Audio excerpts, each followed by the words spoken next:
my honor to present to you Mr. Peter Simons, Quebec retail icon.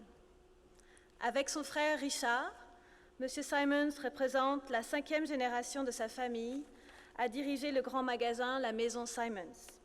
But rather than being pushed into the family business, he had to ask his father for a job there, and, as he had said, he was sent home several times. But clearly, he's figured a few things out. Since taking the reign in 1996, Mr. Simons has shepherded the company into the new millennium. Une constante dans sa démarche est l'application de principes de design solides, tant aux vêtements offerts qu'à l'esthétisme des lieux de vente. L'entreprise est ainsi passée d'une seule adresse dans la ville de Québec à 15 magasins dans tout le pays.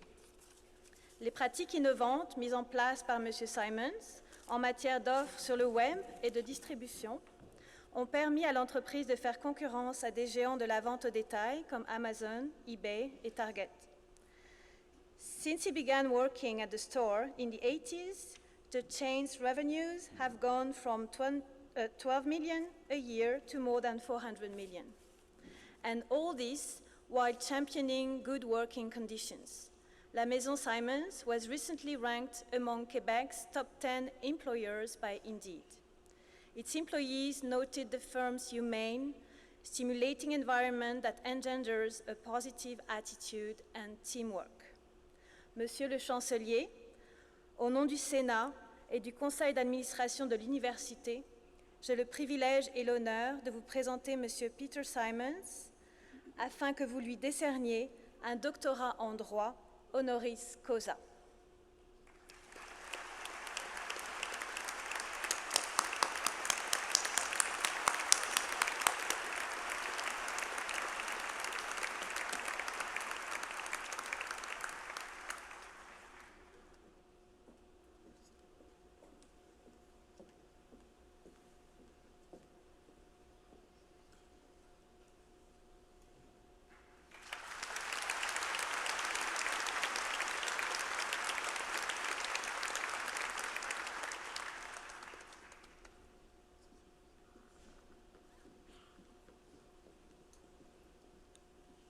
Congratulations, Dr. Simons.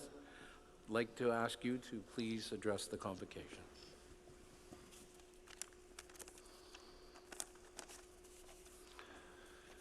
Mr. Chancellor, Mr. President, Vice Chancellor, honored platform guests, graduating class, family, and friends, thank you.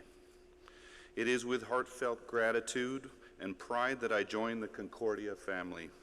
To be considered worthy is truly an honor. I address you today with much admiration and respect that I hold for Concordia University, as I hold Concordia University in high esteem.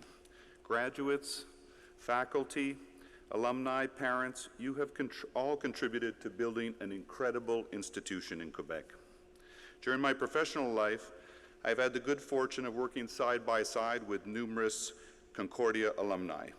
Tanya Luongo, Gary Craig, many others have brought intellect, rigor, creativity, and strong values to our organization. Graduates of Concordia and the John Molson School of Business set extremely high standards of which you can all be very proud. To the graduating class of 2019, my sincerest congratulations. You and your family should be proud, as today symbolizes the conclusion of years of effort, and you have turned opportunity and hard work into success. Now, life gets really interesting. Regrettably, concrete advice, wisdom at my young age is difficult. As time passes, yes, that was a joke. As time passes, questions become more profound. A sense of understanding becomes more difficult. Confidence wanes, and at times truth becomes more elusive. I have no advice, no wisdom. What can I share with you today? I can share with you is hope. My hope, and perhaps our hope. 300 years ago, my ancestors, in Scotland, in a period of great religious and political upheaval, witnessed an incredible period of intellectual flourishment. the Scottish Enlightenment led by Smith and Hume, in Europe led by Voltaire and Rousseau. As the philosopher Alan Bloom writes, the richest community is that of men who seek to know the truth. As leaders, I hope you will choose to join that community. And in my dreams, perhaps among you are the sparks that could put into works a second age of enlightenment, an age of enlightenment that would think about how to confront the challenges, environmental, social inequality of our time. I hope also that you will always choose humility over certainty and dogma. The crooked timber of humanity is gnarled with evolution's imperfections, yet bursting with potential. The Enlightenment philosophers knew that we were less rational than we would like to believe. Seek the truth and cultivate the ability to admit your errors will be a key to changing in the future. I hope that you will value temporality, understanding your relationship and your responsibility to a place and a time. Your roots here today are the source of gratitude and an intimate knowledge of your dependence and interdependence with those who share your place and time. To have meaning, your dreams for tomorrow must also be rooted in a place and time. Khalil Gibran, the Lebanese poet-philosopher, writes, "Let the present embrace the past with its memory, the future with its desire." This memory and desire, the great leaders among you, with this energy and desire, I hope the great leaders among you will sow the seeds of a harvest that you may never know. I hope that you will cherish community, the balance between personal rights and freedoms and responsibility to others will define your place in history. Today's cult of autonomy, of economic diaspora, is an illusion. An American poet writes, "Attentiveness to the other is the first step to devotion.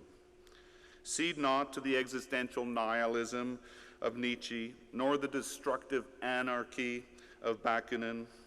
Choose attentiveness to the other and work to build your communities." Finally, I hope you will choose creativity, a courageous creativity as my ancestors in the Scottish Enlightenment had. They sacrificed much. Hume, labeled an infidel. Rousseau fled France because of his ideas. Choose to build a courageous creativity, imagining and building a new collective destiny for your communities. Without your creativity, we will continue to recede and seek meaning in smaller tribes. Yes, you will be defined in the present, but these tribes will be lost to the future. French philosopher Alain Finkielkraut postulates, change is no longer what we make happen, but what happens to us. I hope, dare say I pray, that among you are the creative, courageous intellects who seek to know the truth, who with humility and a sense of temporality and community commit to defining a new collective destiny for all of us, for the century before us. A second enlightenment that Hume, Smith, Rousseau, and Voltaire, who sacrificed so much for their ideas and their belief and their search for the truth, would admire. Carpe diem, Godspeed, thank you.